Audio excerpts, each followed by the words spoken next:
하고 또 새벽을 깨우시고 또 새벽에 주님 전에 올라오셔서 함께 말씀을 듣고 기도하시는 우리 성도님을 주님의 이름으로 심히 축복합니다.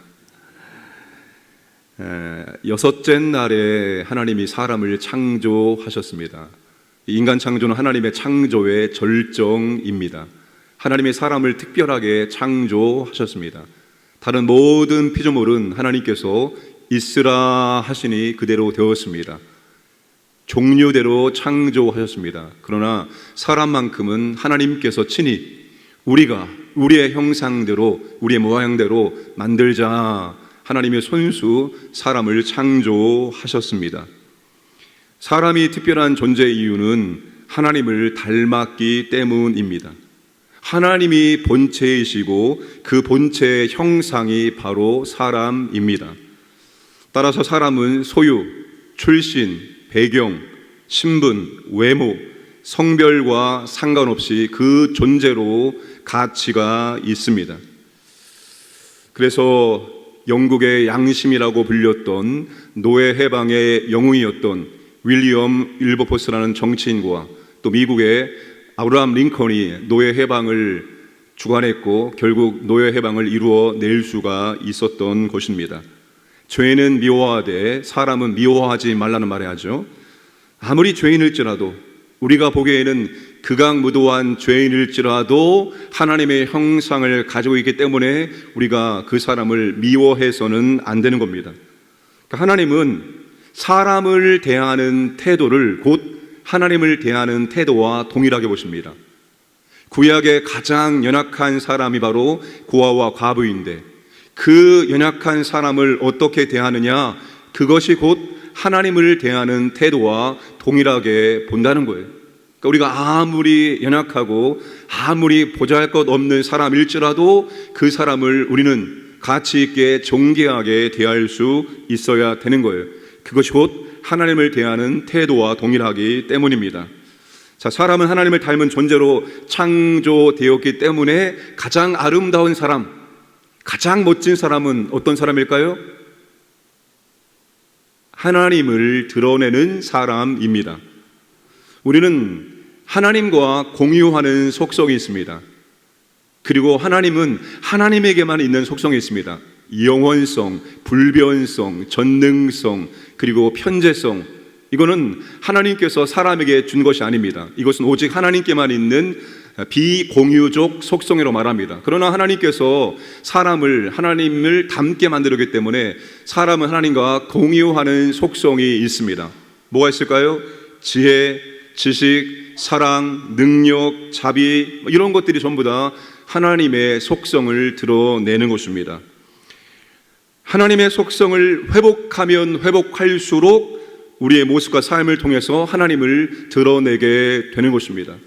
그래서 예수님께서 이 땅에 오심으로 말미암아서 우리가 구원받음으로 말미암아서 점점 우리 안에 있는 하나님의 속성이 회복되어야 됩니다. 의와 거룩이 회복되어짐으로 우리의 삶을 통해서 하나님을 드러내야 하는 것입니다.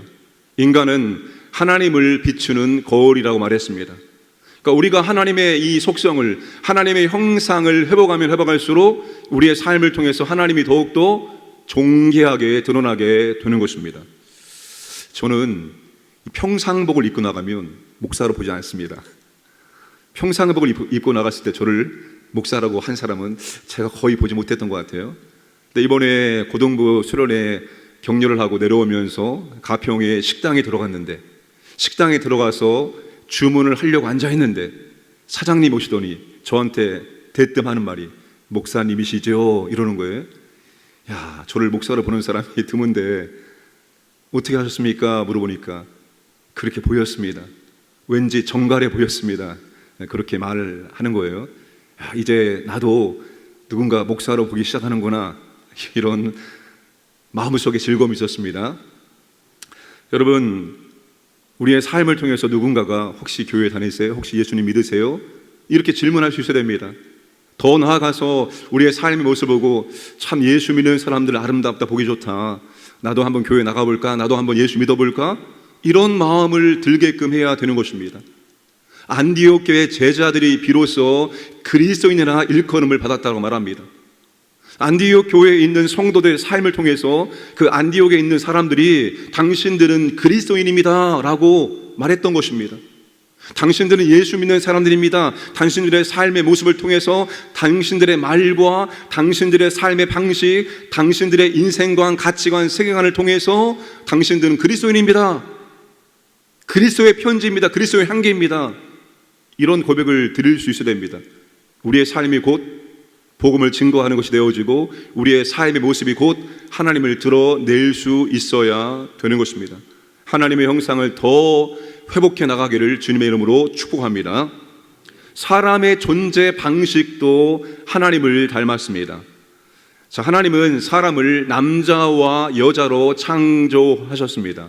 이 남자와 여자는 사람이라는 점에서 같지만 남자와 여자라는 점에서는 다릅니다. 남편들이 내 여자를 공부하고 또 아내들이 내 남자를 공부를 반드시 해야 하는 것입니다. 남자와 여자로 창조하셨다는 것은 사람의 존재 방식이 처음부터 공동체였다는 것입니다. 여러분, 하나님은 삼위 하나님이시죠? 성부 하나님, 성자 하나님, 성령 하나님, 삼위일체 하나님이십니다. 하나님의 존재 방식이 공동체입니다. 그 삼위 하나님께서 모든 일을 감당하실 때 서로 사랑하며 서로 조화를 이루며 서로 협력해서 모든 사역들을, 모든 일들을 지금도 이루어 가시고 계십니다. 사람은 시작부터 공동체로 시작을 한 것입니다. 공동체 안에서 남자와 여자가 조화와 연합을 이루는 것이 하나님의 형상의 한 부분입니다. 자, 여러분, 교회의 공동체성이 강화가 되면 될수록 하나님의 형상을 회복하는 것입니다. 여러분, 교회도 처음부터 공동체로 시작을 했습니다. 두세 사람이 내 이름으로 모인 곳에 나도 그들 가운데 함께 있으리라.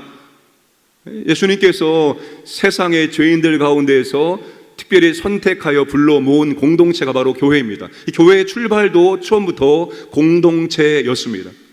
그러니까 교회가 이 공동체성이 강화되면 될수록 하나님의 형상을 더 잘 드러낼 수가 있습니다.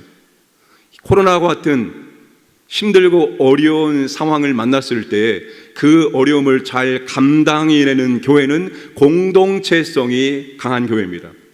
저는 이 교회의 건강을 무엇을 통해서 알 수 있느냐? 교세.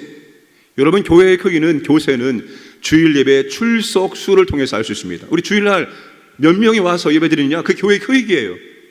근데 이 교회의 건강도, 그 교회가 얼마나 건강하냐? 그것은 공동체성을 통해서 확인할 수 있어요.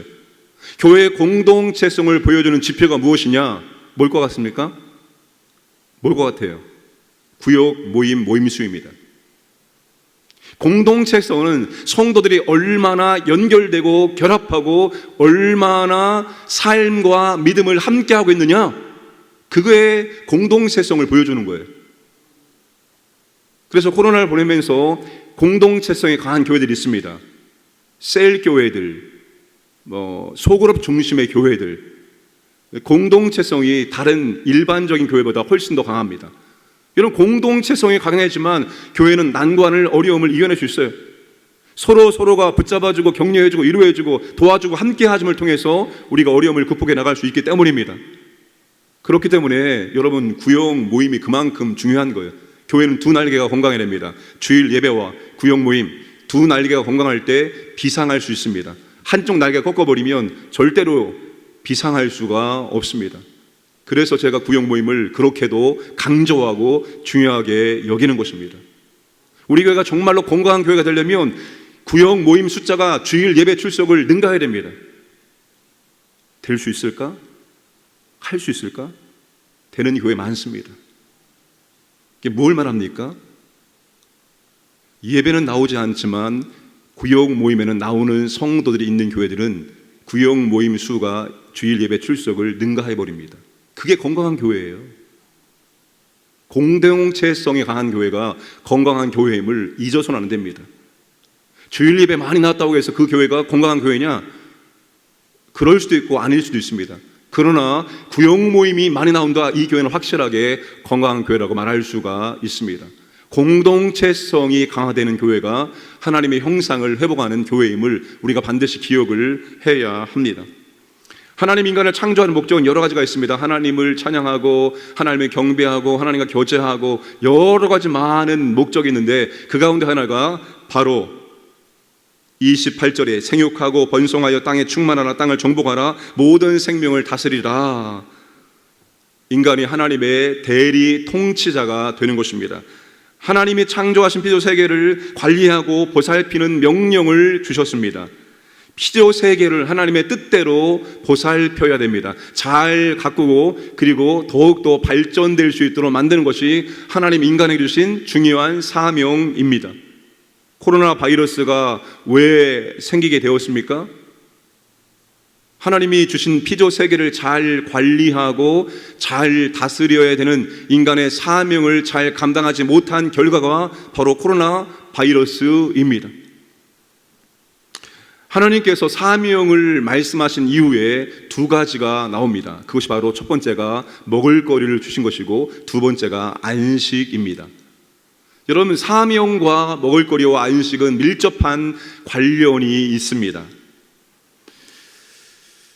사람이 사명 중심으로 살아갈 때 먹을 것 염려하지 않게 되어집니다. 개인의 사명이 있습니다. 하나님이 교회에 주신 사명이 있습니다.